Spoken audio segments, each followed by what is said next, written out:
Hello everyone, আজকে আমরা স্থির তড়িতের আরেকটি সৃজনশীল প্রশ্ন সলভ করব। এটি এসেছিল 2022 সালে ঢাকা বোর্ডে। ঢাকা বোর্ডে 2022 সালের যে প্রশ্নটি হয়েছিল সেই প্রশ্নের 2 নম্বর প্রশ্নে এই প্রশ্নটি এসেছিল। একটি প্রশ্নর সেট হাতে পাওয়ার পরে কোশ্চেন সিলেকশন, এটি কোন চ্যাপ্টার থেকে এসেছে, কোন টপিক থেকে এসেছে, এটা সব থেকে মোস্ট ইম্পর্টেন্ট পার্ট। কেননা একটি প্রশ্ন কোন চ্যাপ্টার থেকে এসেছে সেটা না জানলে সেই চ্যাপ্টারের সূত্র সম্পর্কে জানা যাবে না। প্রথমে তোমাকে এটা শিওর হতে হবে এই কোশ্চেনটা কোন চ্যাপ্টার থেকে এসেছে। শুধুমাত্র চ্যাপ্টার সিলেকশনই শেষ নয়, চ্যাপ্টার সিলেকশনের পরে কাজ হচ্ছে টপিক সিলেকশন। অর্থাৎ এই প্রশ্নটি স্থির তড়িৎ থেকে এসেছে সেটি কিভাবে বুঝতে পারছি। একটু খেয়াল করলে দেখতে পারবে চিত্রটিতে -2 মাইক্রোকুলম্ব এবং -2 মাইক্রোকুলম্ব এবং স্ট্রিমে 1 মাইক্রোকুলম্বের কথা বলা আছে। আমরা জানি কুলম্ব চার্জের একক, সুতরাং এই প্রশ্নটি চার্জ রিলেটেড কোনো চ্যাপ্টার থেকে এসেছে এবং চার্জ রিলেটেড চ্যাপ্টার একটি, সেটি হচ্ছে স্থির তড়িৎ। সুতরাং এটুকু দেখেই বলে দেওয়া যাবে এটি স্থির তড়িৎ থেকে এসেছে। তাছাড়া আমরা যদি গয়ের প্রশ্ন খেয়াল করি, সেখানে তড়িৎ বিভব এবং গয়ের প্রশ্ন খেয়াল করলে দেখব গোলকটি উপরে উঠবে কি না এমন ধরনের প্রশ্ন করা হয়েছে, অর্থাৎ বলের একটা কথা উল্লেখ করা হয়েছে। তড়িৎ বল, তড়িৎ বিভব এগুলি স্থির তড়িতেরই অন্তর্ভুক্ত। সুতরাং উক্ত প্রশ্নটি স্থির তড়িৎ থেকেই এসেছে, এটা মোটামুটি ভাবে কনফার্ম। এখন টপিক সিলেকশন করি। গয়ের প্রশ্ন খেয়াল করলে দেখব তড়িৎ বিভব নির্ণয় করতে বলেছে।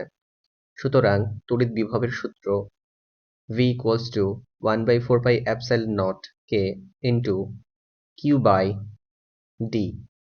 কোনো বইয়ে Q by R দেওয়া আছে এবং ক্ষয়ের প্রশ্নে বলা হয়েছে D বিন্দুতে থাকা গোলকটি উপরে উঠবে কিনা। অর্থাৎ আমাদেরকে এখন উদ্দীপকটি পড়তে হবে।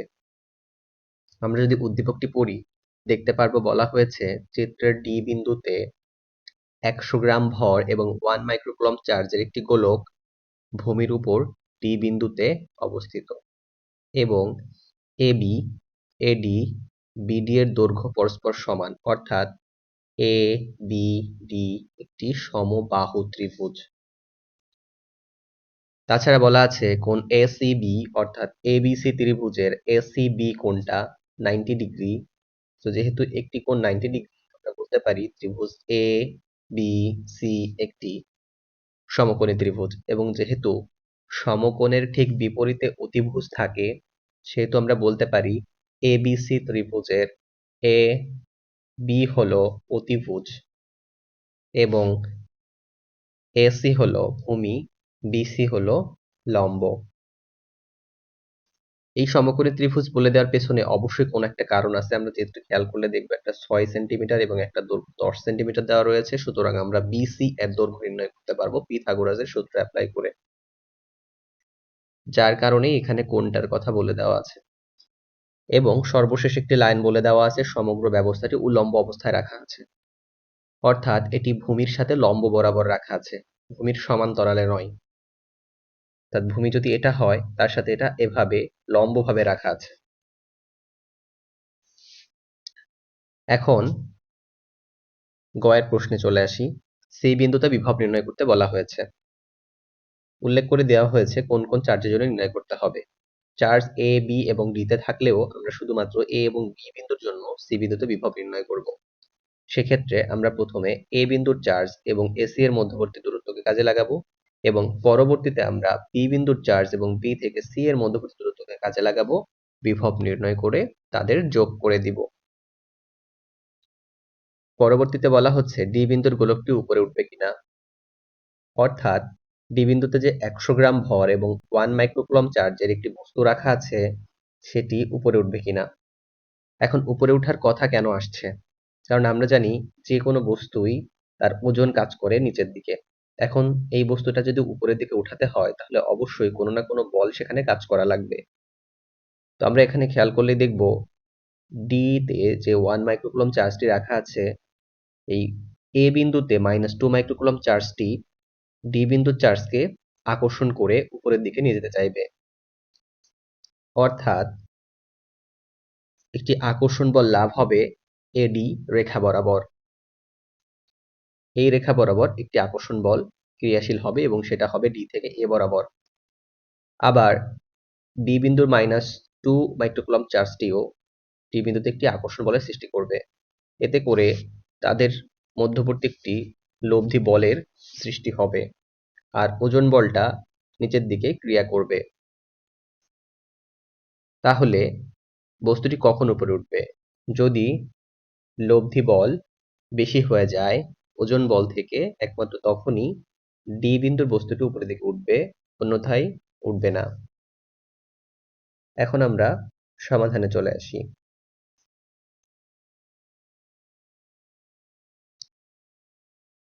খেয়াল করি সি বিন্দুতে মোট বিভব বের করতে বলা হয়েছিল। সি বিন্দুতে বিভব বের করতে বলা হয়েছিল এ এবং বি বিন্দু চার্জের জন্য।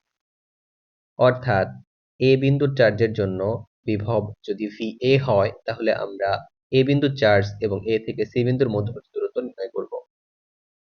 অর্থাৎ দূরত্ব ছিল 6 সেন্টিমিটার, সেটাকে আমরা মিটারে কনভার্ট করব, দেন ফর্মুলাতে বসাবো।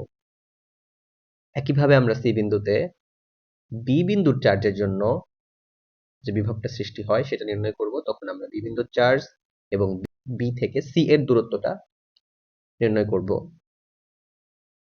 তো তার জন্য আমরা পিথাগোরাসের সূত্রটি অ্যাপ্লাই করব।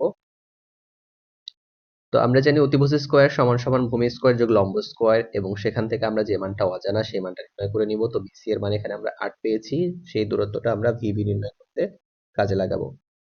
পরবর্তীতে আমরা এই দুইটিকে যোগ করলেই সি বিন্দুতে মোট বিভব পেয়ে যাব।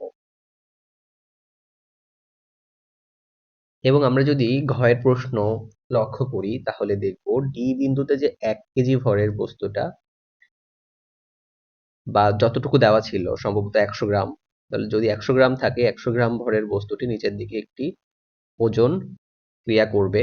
সেই ওজনটি হলো mg, অর্থাৎ 100 গ্রাম কেজিতে কনভার্ট করে 9.8 গুণ দিলেই ওজন বল চলে আসবে।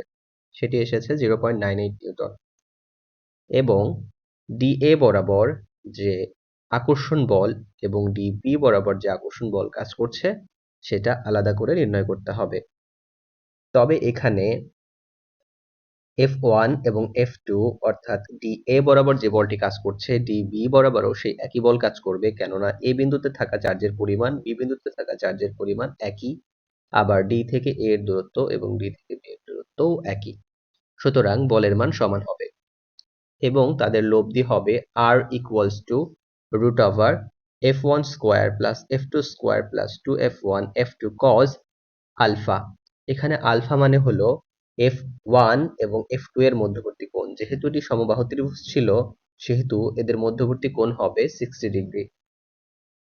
তাহলে আমরা লব্ধি যে বল সেই বলের মানটি পেলাম 3.1177 নিউটন। এখানে স্পষ্টত যে ওজন বলের থেকে এই বলটি বেশি। সুতরাং ডি বিন্দুতে থাকা যে কোনো বস্তু উপরের দিকে উঠে যাবে, কেননা এই জায়গায় 100 গ্রাম ভরের বস্তুটি রাখা ছিল এবং তার ওজন 0.98 নিউটন, যেখানে ঊর্ধ্বমুখী বল হলো 3.117 নিউটন। সুতরাং এখানে যে বস্তুটি রাখা ছিল সেই বস্তুটি উপরের দিকে উঠে যাবে। তাহলে আমরা উদ্দীপকটি অ্যানালাইসিস করে কোশ্চেনটির অ্যান্সারটা বলতে পারবো। উদ্দীপকে থাকা ডি বিন্দুর বস্তুটি উপরের দিকে উঠবে।